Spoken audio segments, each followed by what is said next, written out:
வணக்கங்க. நீங்கள் பார்க்குற இந்த ஜாதகம் ஜெயம் ரவி, பழைய நேம். புது நேம் ரவி மோகன்.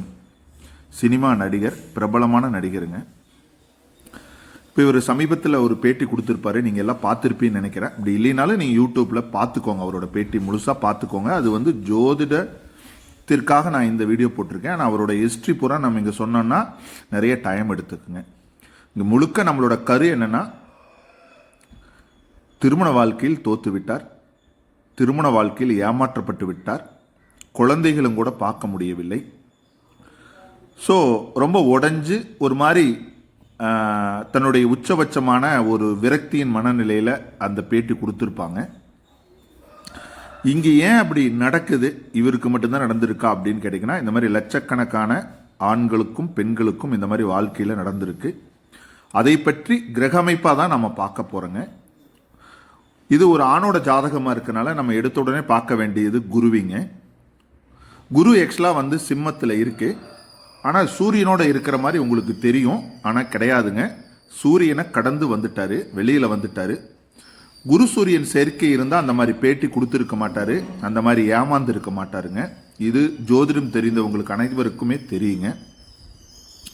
ஆனால் இவரோட கிரக அமைப்பு அப்படிங்கிறது பார்த்தீங்கன்னா, கிரக தொடர்பு, கிரக சேர்க்கைங்கிறது ஜீவகாரகனோட பிரதானமாக சேர்ந்து இருக்கிறது சந்திரனுங்க.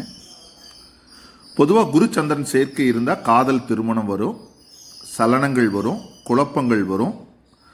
அந்த சந்திரன் எந்த அளவுக்கு நல்ல நிலையில் இருக்கோ அந்த அளவுக்கு அவங்களுக்கு அந்த சலனம் நன்மையாக மாறும், குழப்பங்களுக்கு தெளிவு கிடைக்கும். ஆனால் அடுத்தது இருக்கிறது தான் சனி.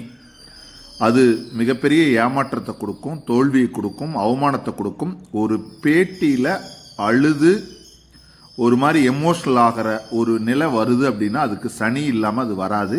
அதனால தான் அந்த சனி கிரகம் இங்கே சம்மந்தப்பட்டிருக்குங்க. நான் ஏற்கனவே சொன்ன மாதிரி குரு சந்திரன் நல்ல கிரகமாகவும் மாற்றும், ஆனால் அதுக்கு அடுத்து இருக்கிற கோள்கள் தான் இம்பார்ட்டன்ட்டு. அதனால தான் நாடி ஜோதிடத்தை நான் பலமுறை சொல்லியிருக்கேன், மல்டி காம்பினேஷனை சரியாக எடுக்க தெரிஞ்சால் மட்டும்தான் ஒரு ஜோதிடன் ஆக முடியும். சனி இங்கே அந்த சந்திரனோட காரகத்துவத்தை முழுக்க பிரேக் பண்ணுது, ஏமாற்றமடையுது, தோல்வி அடைய செய்து. ஸோ ஒரு விரக்தியின் வாழ்க்கையிலேயே தோல்விகளை தர செய்யுது. அடுத்த புதன் புதிய உறவுகளை நோக்கி பயணிக்குது.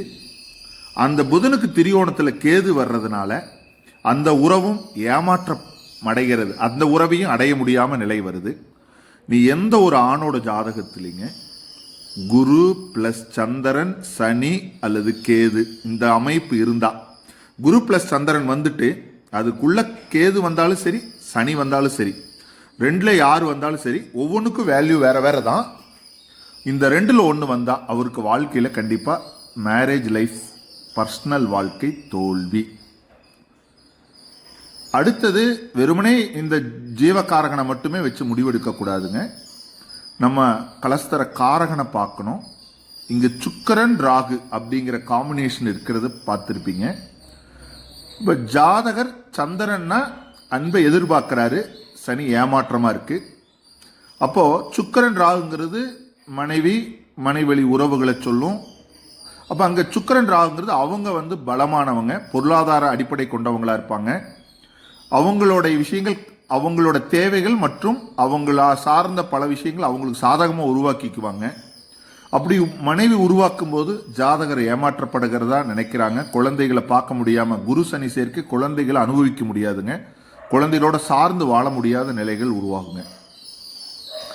அப்போ நமக்கு மல்டி காம்பினேஷனை பர்ஃபெக்டாக கனெக்ட் பண்ணி பார்க்க தெரிஞ்சிட்டா யாரோட ஜாதகத்துக்கும் எதிர்காலத்தை பற்றி நாம் கட்டாயம் ஒரு வழிகாட்டக்கூடிய அமைப்பு இங்கே இருக்குது. அதனால தான் ரவிமோகனோட ஜாதகத்தில் பர்சனல் வாழ்க்கை தோத்ததுக்கு மிக முக்கியமான காரணம் குரு சந்திரன் ப்ளஸ் சனி ப்ளஸ் கேது. இந்த அமைப்பு தான் அதுக்கு மிக முக்கியமான காரணம். கேது இங்கே எப்படி கனெக்ட் ஆகுன்னு கேட்கலாம். 6வது வீட்டில் இருக்குது. இதற்கு நம்ம ஜெமினியில் நாடி ஜோதிட புத்தகம் இருக்குது, அதை வாங்கி படிங்க. அல்லது ஜெமினியில் யூடியூப்பில் போங்க. நமது யூடியூப்பில் நிறைய வீடியோஸ் நாடி காம்பினேஷன் எப்படி எடுக்கணும்னு போட்டிருக்கோம். மேலும் வரக்கூடிய ஜூன் 15ஆம் தேதியிலிருந்து நாடி ஜோதிட வகுப்பு நடத்த போகிறேன். யாருக்கெல்லாம் வாய்ப்பு இருக்கோ இந்த வாய்ப்பை பயன்படுத்திட்டு இந்த வகுப்புகளை கலந்துக்கலாங்க.